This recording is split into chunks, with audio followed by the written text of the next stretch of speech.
Hello students. आज जो है हम सेट का जो अभी हरियाणा का प्री बोर्ड एग्ज़ाम हुआ था क्लास 9th का, उसका सॉल्यूशन करेंगे। तो देखो, पहला जो क्वेश्चन है इसमें एक एक नंबर के क्वेश्चन है।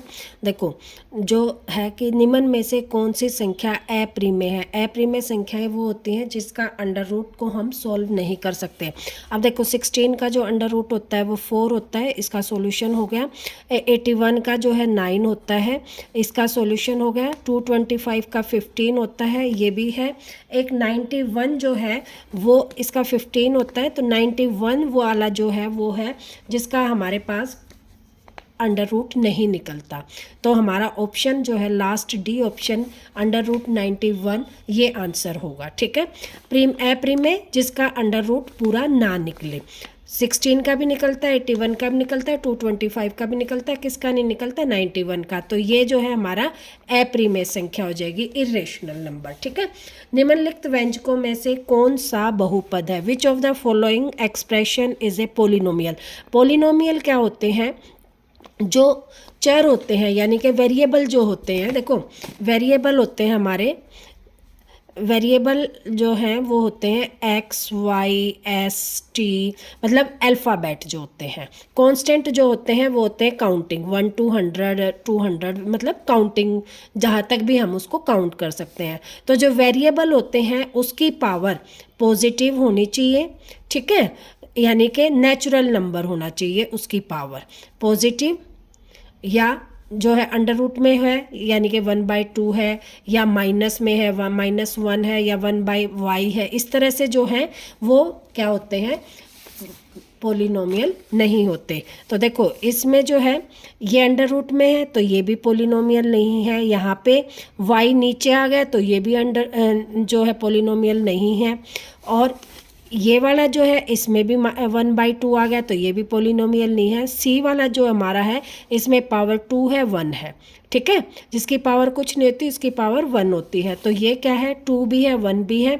तो ये इसमें कोई भी नेगेटिव नहीं है, अपोन में नहीं है, अंडर रूट में नहीं है। तो हमारा जो पोलिनोमियल है यानी कि बहुपद है वो x² - 3x + 7 हो जाएगा। ठीक है, उसके बाद है 3 और -5 किस चतुर्थांश में आते हैं? तो देखो, ये हमारे 4 चतुर्थांश का मतलब 4 पार्ट।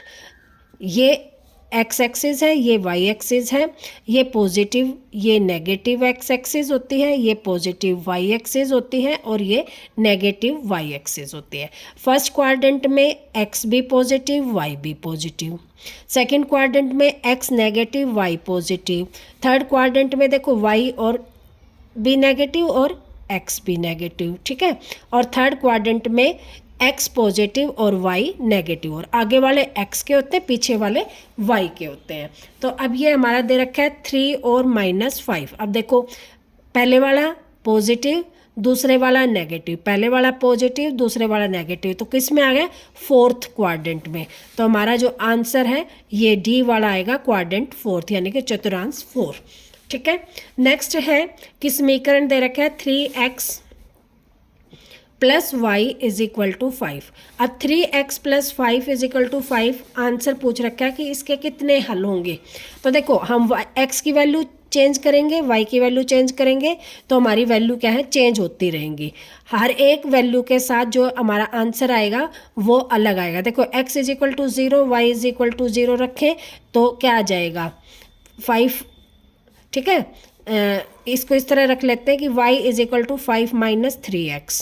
x की वैल्यू 0 रखी तो y क्या आ गया? 5। x की वैल्यू 1 रखी तो क्या आ जाएगा? y की वैल्यू आ गई 2। x की वैल्यू 2 रखेंगे तो y की वैल्यू क्या आ जाएगी? 1। तो क्या है, हर बार जो है x की वैल्यू हम चेंज करेंगे तो y की वैल्यू क्या हो जाएगी? चेंज हो जाएगी। तो इसका आंसर आएगा अपरिमित हल, यानी कि बहुत सारे हल हम वैल्यू चेंज करते रहेंगे और हमारा जो आंसर है वो आता रहेगा। ठीक है, अगला है वर्ग अंतराल में वर्ग मध्यिका। वर्ग मध्यिका क्या होती है? जो अंतराल होता है उसको ऐड कर दो, 100 + 120 कितना आ गया? 220, और मध्यिका का मतलब बीच का निकाल दो तो क्या आ गया? 110। तो हमारा इसका आंसर आ जाएगा 110। ये ए जो ऑप्शन है ये इसका आंसर आ जाएगा। ठीक है, ये एक एक नंबर के क्वेश्चन है और इसी टाइप का जो है फाइनल में पेपर में क्वेश्चन आएंगे। अब है 32 की 2/5 निकालनी है। अब देखो 32 को हम टुकड़ों में तोड़े तो कैसे तोड़ेंगे? 32 को 2 इंटू 2 इंटू 2 इंटू 2 इंटू 2, देखो 2 दूनी 4, 4 दूनी 8, 8 दूनी 16, 16 दूनी 32। तो 2 की कितने टाइम्स होगी? 1 2 3 4 5, 5। और पावर क्या दे रखी है? 2/5। अब ये पावर किस में हो जाएंगी? मल्टीप्लाई में।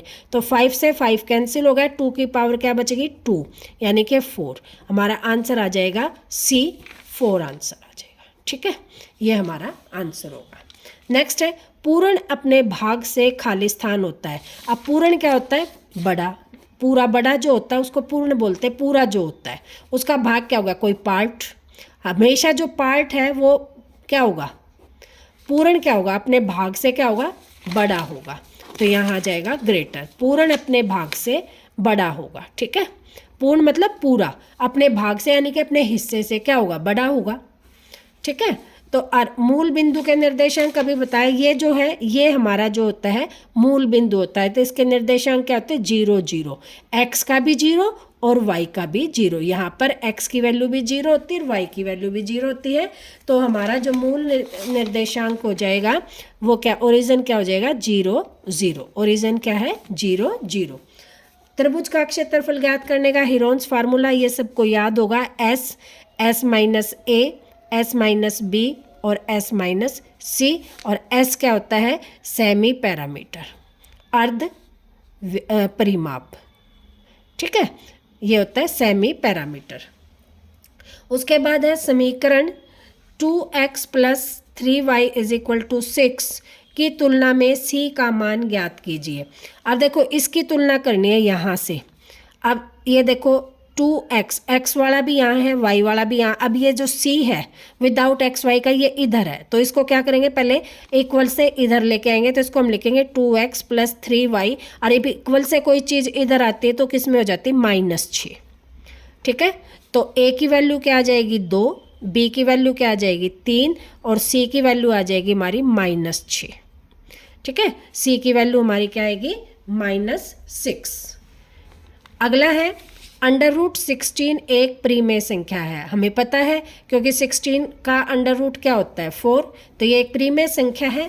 अगला कह रहा है प्रत्येक धनात्मक पूर्ण संख्या का वर्गमूल प्रीमेय होता है। ये गलत है, क्योंकि देखो अब अभी हमने किया क्या है? मान लो 10 है, 10 हमारी क्या है? धनात्मक पूर्ण संख्या है। इसका अंडर रूट क्या होगा? प्रीमेय होगा? नहीं होगा। ठीक है, ऐसे ही 11 है, हमारी संख्या क्या है? धनात्मक है, लेकिन इसका अंडर रूट क्या है? प्रीमेय नहीं होगा। तो लास्ट वाला गलत है, पहले वाला ठीक है। तो हम कहेंगे अभिकथन ए सही है लेकिन तर्क जो है वो गलत है। तो इसका आंसर आ जाएगा हमारा सी। ठीक है, नेक्स्ट क्वेश्चन है हमारा सेक्शन बी। सेक्शन बी में जो प्रत्येक क्वेश्चन है वो 2 नंबर का है। अभी तक जो 11 क्वेश्चन थे वो 1 नंबर के थे, उनको हम बिना सोल्व किए भी हम आंसर लिख सकते हैं। ठीक है, तो वहाँ पर 1 नंबर आपको पूरा मिल जाएगा अगर आप सोल्व ना करके ऑप्शन भी लिख दोगे। लेकिन 2 नंबर के क्वेश्चन है उसको सोल्व करना जरूरी है। तो पहला क्वेश्चन है कि 3x माइनस 2 का शून्यक ज्ञात कीजिए। अब किसी का भी शून्यक निकालना हो तो उसको इक्वल टू 0 कर देते हैं। ठीक है, इक्वल टू 0 है, ये माइनस में इधर जाकर किस में हो जाएगा? प्लस में। तो 3x इज इक्वल टू हो जाएगा 2 और x इज इक्वल टू हो जाएगा 2 और ये यहाँ मल्टीप्लाई में, इधर आकर डिवाइड में, तो 2/3। तो हमारा x का जो शून्यक है वो क्या हो जाएगा? 2/3। ये इसका आंसर होगा। ठीक है, अब ये हमारा आंसर आ गया 12th क्वेश्चन का। अब 13th क्वेश्चन कह रहा है वो कि उपरोक्त 13 क्वेश्चन है कि उपरोक्त सौर समीकरण का प्रयोग करके, अब इसमें क्या है कि 3x प्लस 4 और 3x माइनस 5 का गुणनफल ज्ञात करना सर्व समीकरण से। देखो अगर इसका कहता है सीधा गुणनफल करो तो क्या करते हैं? हम इस वाले को इन दोनों से मल्टीप्लाई कर देते, फिर इस वाले को इन दोनों से मल्टीप्लाई कर देते। लेकिन उसने लगा दिया कि उपयुक्त सौर समीकरण का प्रयोग। सौर समीकरण हमारे पास क्या है कि ax या x माइनस ए प्लस ए और x प्लस बी हमारे पास कोई वैल्यू है, तो इसको हम कैसे लिखते हैं कि फर्स्ट वाले का स्क्वायर प्लस पीछे वाले दोनों का जोड़ और x प्लस इन दोनों की मल्टीप्लाई, ये हमारी सर्वसमीका है। इसका प्रयोग करेंगे कैसे, 3x है तो 3x का स्क्वायर प्लस 4 और प्लस -5, यहाँ माइनस का है तो हम b की जगह क्या लिखेंगे -5 plus as it is plus a into में -5b। ठीक है, आगे समझ में क्या किया हमने, इस सर्वसमीका का उपयोग किया तो पहले वाले का स्क्वायर यानी कि पहले वाले का 3x है पहले वाला, इसका स्क्वायर कर दिया। फिर है a प्लस बी, तो a की जगह 4 है, b की जगह -5 है तो -5 और इंटू में x। ठीक है, इंटू में x की जगह हमारा क्या 3, तो इसमें इंटू आ जाएगा 3x। ठीक है, और प्लस a इंटू में -b, तो इसको हम खोलेंगे तो ये आ जाएगा 3 का स्क्वायर 9 और x का स्क्वायर 9x स्क्वायर। अब इसको देखो 4 और प्लस माइनस क्या हो जाएंगे, देखो इसको हम ऐसे लिखेंगे तो 4 में से 5 जाएंगे, 5 में से 4 जाएंगे 1, और किसका बड़ा कौन सा है 5 है तो माइनस का, और इसको हम किससे गुणा करेंगे -1 को 3x से मल्टीप्लाई करेंगे तो यहाँ आ जाएगा -3x। यहाँ फिर माइनस प्लस क्या हो जाएगा -4 पंजे 20, तो ये हमारा आंसर आएगा। ठीक है, फिर देख लो क्या था, पहले वाले का स्क्वायर प्लस दूसरे वाले दोनों, ठीक है, मल्टीप्लाई में फर्स्ट वाला यानी कि 3x प्लस लास्ट वाले दोनों की मल्टीप्लिकेशन, यही है। तो ये हमने किया और इसको सोल्व करेंगे तो ये हमारा आंसर आएगा। ये भी 13वां क्वेश्चन 2 मार्क्स का क्वेश्चन है। ठीक है, अगला है 14th क्वेश्चन। देखो इसमें क्या कह रहा है वो कि आकृति में यदि AC, ये है A और ये C, AC is equal to BD दिया है, यहाँ ही लिख देंगे हम AC is equal to BD दिया है। हमें प्रूफ क्या करना है, सिद्ध क्या करना है कि AB is equal to CD। अब देखो प्रूफ करना है हमें ये AB किसके इक्वल है, इस CD के। कैसे प्रूव करेंगे, सबसे पहले तो हम क्या लिखें AC, ये यहाँ से यहाँ तक AC को हम क्या लिख सकते हैं AB प्लस BC, ये प्लस ये वाला। ठीक है, फिर है BD को हम क्या लिख सकते हैं, देखो BD को हम क्या लिख सकते हैं BC प्लस CD, ये। ठीक है, अब देखो इसमें अब दे रखा है हमें ये दोनों बराबर हैं तो इसको हम क्या लिख सकते हैं AB plus BC is equal to BC plus में CD। अब दोनों साइड देखो BC इधर भी है BC इधर भी है, तो हम क्या करेंगे दोनों तरफ BC घटाने पर, तो -BC यहाँ कर दें और -BC यहाँ कर दें, तो इस BC से ये कैंसिल, इस BC से ये कैंसिल, आंसर आ जाएगा हमारा AB is equal to CD। और यही हमें प्रूव करना था कि AB is equal to CD। 2 नंबर का क्वेश्चन है, बहुत इजी क्वेश्चन है, बहुत इंपॉर्टेंट क्वेश्चन है, फाइनल में भी मोस्टली आता है ये क्वेश्चन। ठीक है, नेक्स्ट क्वेश्चन है सेक्शन सी जो है 3 नंबर के हैं, और ये पहला क्वेश्चन है कि हर का प्रीमीकरण करना है। क्वेश्चन है 1/√7 माइनस √6। प्रीमीकरण में क्या करते हैं, हर जो होता है नीचे वाला होता है यानी कि डिनोमिनेटर को रैशनलाइजेशन करते हैं, तो इसमें क्या करते हैं कि जो साइन यहाँ होता है इससे ऑपोजिट साइन से हम मल्टीप्लाई कर देते हैं। ऑपोजिट साइन मतलब यहाँ माइनस है तो प्लस से। ठीक है, बाकी जो टर्म होती है वो सेम होती हैं, और इसी से हम इसको क्या कर देते हैं डिवाइड। अब मल्टीप्लाई करेंगे तो ऊपर वाले की ऊपर वाले से मल्टीप्लाई करेंगे तो 1 की इससे मल्टीप्लाई करेंगे तो एज इट इज आ जाएगा।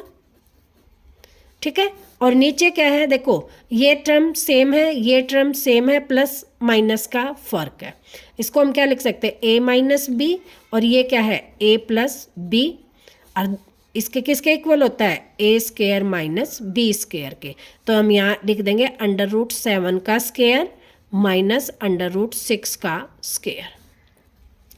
अब इसको हमने लिखा है √7 बाय ऊपर वाला एज इट इज़, नीचे वाला देखो अब स्क्वायर से अंडर रूट कैंसिल हो जाता है तो ये 7 बच जाएगा, यहाँ से ये कैंसिल हो जाएगा तो -6 और 7 में से 6 गए तो क्या बच गया 1। तो हमारा आंसर आ जाएगा √7 प्लस √6, ये हमारा आंसर हो जाएगा। ठीक है, आई होप ये क्वेश्चन आप लोगों को समझ में आ गया होगा। नेक्स्ट क्वेश्चन है, ये है 2x² प्लस 7x प्लस 3 के गुणनखंड कीजिए, यानी कि इसके फैक्टर करने हैं। अब इसके फैक्टर करने के लिए हम सबसे पहले क्या करते हैं, जो आगे वाला होता है ये देखो, ये समीकरण ऐसे होता है ax² plus bx plus c is equal to 0। तो सबसे पहले हम a की और c की मल्टीप्लाई करते हैं। ठीक है, तो a और c की मल्टीप्लाई करी तो 2 और 3, हमारा फैक्टर आ गया 6। अब 6 के टुकड़े किस तरह करते हैं कि यहाँ प्लस का निशान है तो जोड़कर कितना है जो b है, तो ये 7 है तो 6 के टुकड़े 6 गुना में 1। अब 6 और 1 को जोड़ेंगे तो कितना आ गया हमारा 7। यहाँ प्लस का साइन है तो इट मीन्स दोनों साइन हमारे किसके आएंगे प्लस के, तो हमारा फैक्टर हो जाएगा 2x² प्लस 6x प्लस 1 और x, तो ये आ गया 1x लिख दो या खाली x लिख दो प्लस 3। खाली x या 1x का मतलब क्या है कि 1 को हम किसी भी चीज़ से मल्टीप्लाई करते हैं तो सेम आता है। अब यहाँ इसमें देखो ये भी 2 से डिवाइड हो रहा है, ये भी 2 से डिवाइड हो रहा है, तो 2 बाहर आ जाएगा, यहाँ भी x है, यहाँ भी x है, x बाहर आ जाएगा, तो यहाँ x² था तो 1x यहाँ से बच गया, और 2 को 6 से भाग करेंगे तो 3 आ जाएगा, और x से x कैंसिल, यहाँ से कुछ भी बाहर नहीं आ रहा, कॉमन नहीं है तो 1 बाहर ले लेंगे, क्योंकि 1 से 3 को डिवाइड करेंगे तो 3 ही आ जाएगा। ठीक है, तो ये दोनों टर्म एक जैसी हैं तो इसको कॉमन ले लेंगे, और यहाँ से हमारा बच जाएगा 2x और यहाँ से बच जाएगा +1, ये हमारा आंसर आ जाएगा। आई होप ये क्वेश्चन भी आप लोगों को समझ में आ गया होगा। ठीक है, लास्ट क्वेश्चन 3 मार्क्स में लास्ट क्वेश्चन करते हैं। ये दे रखा है कि x + y = 6 के 3 हल ज्ञात कीजिए। अब इसके 3 हल कैसे ज्ञात करेंगे हम, वो देखो इस तरह के क्वेश्चन करने के लिए हम सबसे पहले एक तरीका लगाते हैं कि x + 2y = 6 है, इसको इधर ले आए तो हमारी वैल्यू हो जाती है x = 6 - 2y। ठीक है, अब यहाँ पर हमें एक कॉलम बना लेते हैं, 3 हल निकालने हैं तो 3 लाइन बना लेते हैं, 1 2 और 3। अब यहाँ पर क्या है, y इधर है तो y की वैल्यू हम पुट करते जाएंगे, x की वैल्यू हमारी निकलती जाएगी। अब y को हम 0 रखें तो क्या होगा 6 - 2 गुना में 0। अब 2 को किसी भी 0 को किसी भी चीज़ से गुना करें तो 0, यानी कि x = हमारा आ जाएगा 6। ठीक है, फिर हम क्या करें, y को हम 1 रख दें तो क्या आ जाएगा x = 6 - 2 इंटू में 1, तो क्या आ जाएगा 6 - 2, तो क्या आ गया x की वैल्यू हमारी क्या आ गई 4।